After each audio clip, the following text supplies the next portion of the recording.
ਅਗਲੀ ਖਬਰ ਵੱਲ ਚਲੀਏ ਤੇ ਯੂਐਸ ਨੇ ਅੱਜ ਅਨਾਉਂਸ ਕਰ ਦਿੱਤਾ ਜਿਹੜੇ ਲੋਕ ਬਾਰਡਰ ਕ੍ਰਾਸ ਕਰਦੇ ਹੈਗੇ ਆ ਉਹਨਾਂ ਨੂੰ ਇਹ ਕਿਹਾ ਗਿਆ ਸੀ ਕਿ ਤੁਸੀਂ ਇੱਕ ਫੋਨ ਐਪ ਯੂਜ਼ ਕਰਕੇ ਆਪਣੀਆਂ ਜੋ ਅਪਾਇੰਟਮੈਂਟਸ ਆ ਉਹ ਸੈੱਟ ਕਰ ਸਕਦੇ ਹੋ।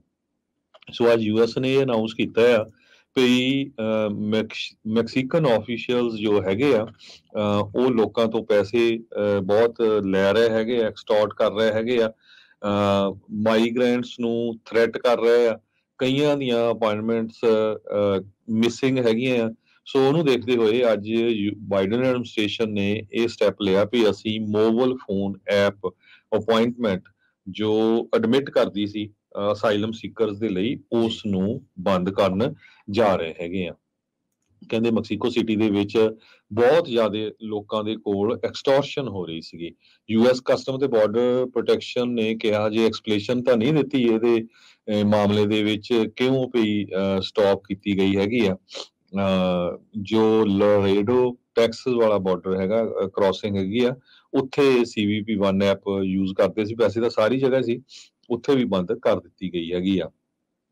ਬਹੁਤ ਸਾਰੇ ਅਸਾਈਲਮ ਸੀਕਰਸ ਨੇ ਐਸੋਸੀਏਟਡ ਪ੍ਰੈਸ ਨੂੰ ਇਹ ਕਿਹਾ ਵੀ ਜੋ ਮੈਕਸੀਕੋ ਦੇ ਆਫੀਸ਼ੀਅਲਸ ਹੈਗੇ ਆ ਨਿਊਬਾ ਲਰੇਡੋ ਦੇ ਵਿੱਚ ਯੂਐਸ ਮੈਕਸੀਕੋ ਬਾਰਡਰ ਦੇ ਪਰਲੀ ਸਾਈਡ ਦੇ ਉੱਤੇ ਉਹਨਾਂ ਨੇ ਉਹਨਾਂ ਨੂੰ ਥ੍ਰੈਟ ਕੀਤਾ ਹੈਗਾ ਤੇ ਉਹਨਾਂ ਦੀਆਂ ਜਾਣ ਕੇ ਜੋ ਅਸਾਈਲਮ ਦੀਆਂ ਅਪਾਇੰਟਮੈਂਟਸ ਹੁੰਦੀਆਂ ਸੀਗੀਆਂ ਉਹਨਾਂ ਨੂੰ ਮਿਸ ਕੀਤਾ ਗਿਆ ਤੇ ਉਹਨਾਂ ਨੂੰ ਕਿਹਾ ਗਿਆ ਵੀ ਜਦ ਤੱਕ ਤੁਸੀਂ ਪੈਸੇ ਨਹੀਂ ਦਿੰਦੇ ਤਦ ਤੱਕ ਤੁਸੀਂ ਅਪਾਇੰਟਮੈਂਟਸ ਨਹੀਂ ਸੈਟਅਪ ਕਰ ਸਕਦੇ। ਸੋ ਦੇਖੋ ਉਧਰਲੇ ਪਾਸੇ ਪਹਿਲਾਂ ਕਈ ਗੈਂਗਸ ਵਗੈਰਾ ਜਾਂ ਹੋਰ ਹਾਂਜੀ। ਜੋ ਲੋਕ ਬਾਰਡਰ ਕ੍ਰਾਸ ਕਰਦੇ ਉਹ ਤਾਂ ਸੀਗੇ ਹੁਣ ਜੋ ਉੱਥੇ ਦੀ ਪੁਲਿਸ ਆ ਉਹ ਵੀ ਧੱਕਾ ਕਰ ਰਹੀ ਹੈਗੀ ਆ। ਹਿਊਮਨਟੇਰੀਅਨ ਗਰੁੱਪਸ ਲਰੇਡੋ ਏਰੀਆ ਦੇ ਵਿੱਚ ਉਹਨਾਂ ਨੇ ਵਾਰਨਿੰਗ ਦਿੱਤੀ ਸੀ ਸੀਬੀਪੀ ਨੂੰ, ਕਸਟਮ ਬਾਰਡਰ ਪੈਟਰੋਲ ਨੂੰ, ਵੀ ਇਹ ਪ੍ਰੋਬਲਮ ਆ ਰਹੀ ਆ। ਬਹੁਤ ਸਾਰੇ ਗਰੁੱਪ ਕਈ ਉੱਥੇ ਜਿਹੜੇ ਹੈਗੇ ਇਦਾਂ ਦੇ ਗੈਂਗ ਗਰੁੱਪ ਆ ਉਹ ਕੰਟਰੋਲ ਕਰ ਰਹੇ ਆ ਇੰਟਰਨੈਸ਼ਨਲ ਕ੍ਰਾਸਿੰਗ ਨੂੰ ਮੈਕਸੀਕੋ ਵਾਲੀ ਸਾਈਡ ਤੇ। ਮਾਈਗ੍ਰੈਂਟਸ ਜੋ ਐਡਵੋਕੇਟਸ ਆ ਉਹਨਾਂ ਨੇ ਕਿਹਾ ਵੀ ਨਿਊਬੋ ਲਰੇਡੋ ਵਾਲਾ ਜੋ ਏਰੀਆ ਆ ਉੱਥੇ ਕਾਰਟੇਲਸ ਫਾਈਟ ਕਰ ਰਹੇ ਆ ਆਪਸ ਦੇ ਵਿੱਚ। ਇਹ ਵੀ ਇੱਕ ਬਹੁਤ ਵੱਡੀ ਪ੍ਰੋਬਲਮ ਹੈਗੀ ਆ। ਮੈਕਸੀਕੋ ਸੇਫ ਪਲੇਸ ਨਹੀਂ ਹੈਗੀ ਬਹੁਤ ਸਾਰੇ ਲੋਕਾਂ ਲਈ ਜੋ ਸੈਂਟਰਲ ਅਮਰੀਕਾ ਜਾਂ ਹੋਰ ਕਿਤੋਂ ਵੀ ਉੱਥੇ ਆ ਰਹੇ ਆ। ਪਹਿਲੀ ਗੱਲ ਤਾਂ ਇਹ ਆ ਵੀ ਉਹ ਆਪਣੇ ਮੁਲਕਾਂ ਚੋਂ ਇਸੇ ਕਰਕੇ ਭੱਜ ਕੇ ਆ ਰਿਹਾ ਵੀ ਉੱਥੇ ਵਾਇਲੈਂਸ ਬਹੁਤ ਜ਼ਿਆਦਾ ਹੈਗੀ ਆ। ਰਾਫੇਲ ਐਲਬਰੇਜ਼ ਇੱਕ 29 ਸਾਲਾਂ ਦਾ ਉਹ ਵੈਨਜ਼ੂਏਲਾ ਤੋਂ ਭੱਜ ਕੇ ਉੱਥੇ ਆਇਆ ਨਿਊਬਾ ਲਰੇਡੋ ਏਰੀਏ ਦੇ ਵਿੱਚ ਜੂਨ ਮਹੀਨੇ ਦੇ ਸ਼ੁਰੂਆਤ ਦੇ ਵਿੱਚ ਤੇ ਮੈਕਸੀਕਨ ਅਥਾਰਟੀਜ਼ ਨੇ ਉਹਨੂੰ 에ਅਰਪੋਰਟ ਤੇ ਉਹਦੇ ਡਾਕੂਮੈਂਟ ਵੀ ਸੀਜ਼ ਕਰ ਲਏ। ਉਹਦੀ ਇੱਕ ਕਨਫਰਮੇਸ਼ਨ ਸੀ ਸੀਬੀਪੀ ਦੀ 1 ਅਪਾਇੰਟਮੈਂਟ ਐਪ ਦੇ ਉੱਤੇ ਈਮੇਲ।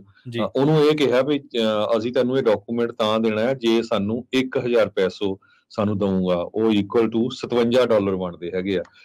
ਉਹ ਕਹਿੰਦਾ ਵੀ ਹੁਣ ਅਸੀਂ ਤਾਂ ਗਰੀਬ ਹੈਗੇ ਆ ਇਹਨਾਂ ਮੁਲਕਾਂ ਤੋਂ ਜਿੱਥੋਂ ਆ ਰਹੇ ਆ, ਸਾਡੇ ਕੋਲ ਪੈਸੇ ਕਿੱਥੇ ਹੈਗੇ ਆ। ਇਸੇ ਤਰ੍ਹਾਂ ਹੋਰ ਕੁਝ ਰਸ਼ੀਅਨ ਦੀ ਆਇਆ ਵੀ ਉਹਨਾਂ ਨੂੰ 5000 ਪੈਸੋ ਤੱਕ ਮੰਗਿਆ ਗਿਆ ਜੋ ਮੈਕਸੀਕੋ ਦਾ $290 ਬਣਦਾ ਹੈਗਾ। ਹਜ਼ਾਰਾਂ ਦੀ ਗਿਣਤੀ ਦੇ ਵਿੱਚ ਜੋ ਅਸਾਈਲਮ ਸੀਕਰਸ ਆ ਉਹ ਮੈਕਸੀਕੋ ਦਾ ਜੋ ਬਾਰਡਰ ਟਾਊਨ ਆ ਉੱਥੇ ਸਟਕ ਬੈਠੇ ਹੋਏ ਹੈਗੇ ਆ। ਕੋਵਿਡ-19 ਪੈਂਡੇਮਿਕ ਦੇ ਦੌਰਾਨ ਟਾਈਟਲ 42 ਲਾ ਕੇ ਰਿਸਟ੍ਰਿਕਸ਼ਨਸ ਲਾਈਆਂ ਗਈਆਂ ਸੀਗੀਆਂ, ਉਹ ਪਿਛਲੇ ਮਹੀਨੇ ਚੱਕ ਦਿੱਤੀਆਂ ਗਈਆਂ ਸੀਗੀਆਂ। ਈਵਨ ਦੋ ਗਵਰਨਮੈਂਟ ਨੇ ਕੁਝ ਨਵੇਂ ਐਵਨਿਊ ਇਮੀਗ੍ਰੇਸ਼ਨ ਦੇ ਲਈ ਓਪਨ ਕੀਤੇ ਹੈਗੇ ਆ, ਪਰ ਬਹੁਤ ਸਾਰੇ ਲੋਕ ਹਜੇ ਵੀ ਉੱਥੇ ਫਸੇ ਹੋਏ ਹੈਗੇ ਆ। ਬਹੁਤ ਸਾਰੇ ਲੋਕਾਂ ਕੋਲ ਫੋਨ ਨਹੀਂ ਹੈਗੇ, ਉਹ ਐਪ ਨਹੀਂ ਯੂਜ਼ ਕਰ ਸਕਦੇ ਹੈਗੇ। ਕਹਿੰਦੇ ਵੀ ਮਾਈਗ੍ਰੈਂਟਸ ਦੇ ਵਿੱਚ ਬਹੁਤ ਜ਼ਿਆਦਾ ਇਹ ਵਾਈਡ ਸਪਰੈਡ ਕੰਪਲੇਨ ਆ ਤੇ ਮੈਕਸੀਕੋ ਦੇ ਆਫੀਸ਼ੀਅਲ ਚਾਹੇ ਉਹ ਪੁਲਿਸ ਵਾਲੇ ਆ ਉਹ ਪੈਸੇ ਲੈਂਦੇ ਆ, ਬਰਾਈਬ ਲੈਂਦੇ ਹੈਗੇ ਆ ਤੇ ਕਰਪਸ਼ਨ ਉੱਥੇ ਬਹੁਤ ਜ਼ਿਆਦਾ ਹੈਗੀ ਆ। ਇਸ ਮਹੀਨੇ ਦੇ ਸ਼ੁਰੂਆਤ ਦੇ ਵਿੱਚ ਇੱਕ ਮੈਕਸੀਕਨ ਪੇਪਰ ਹੈਗਾ ਐਲ ਯੂਨੀਵਰਸਲ, ਉਹਨਾਂ ਨੇ ਵੀਡੀਓ ਵੀ ਇੱਕ ਪਬਲਿਸ਼ ਕੀਤੀ ਸੀ ਕਿ ਕਿਸ ਤਰ੍ਹਾਂ ਜੋ ਉਹ ਲੋਕਾਂ ਦੇ ਕੋਲੋਂ ਪੈਸੇ ਲੈ ਰਹੇ ਹੈਗੇ ਆ।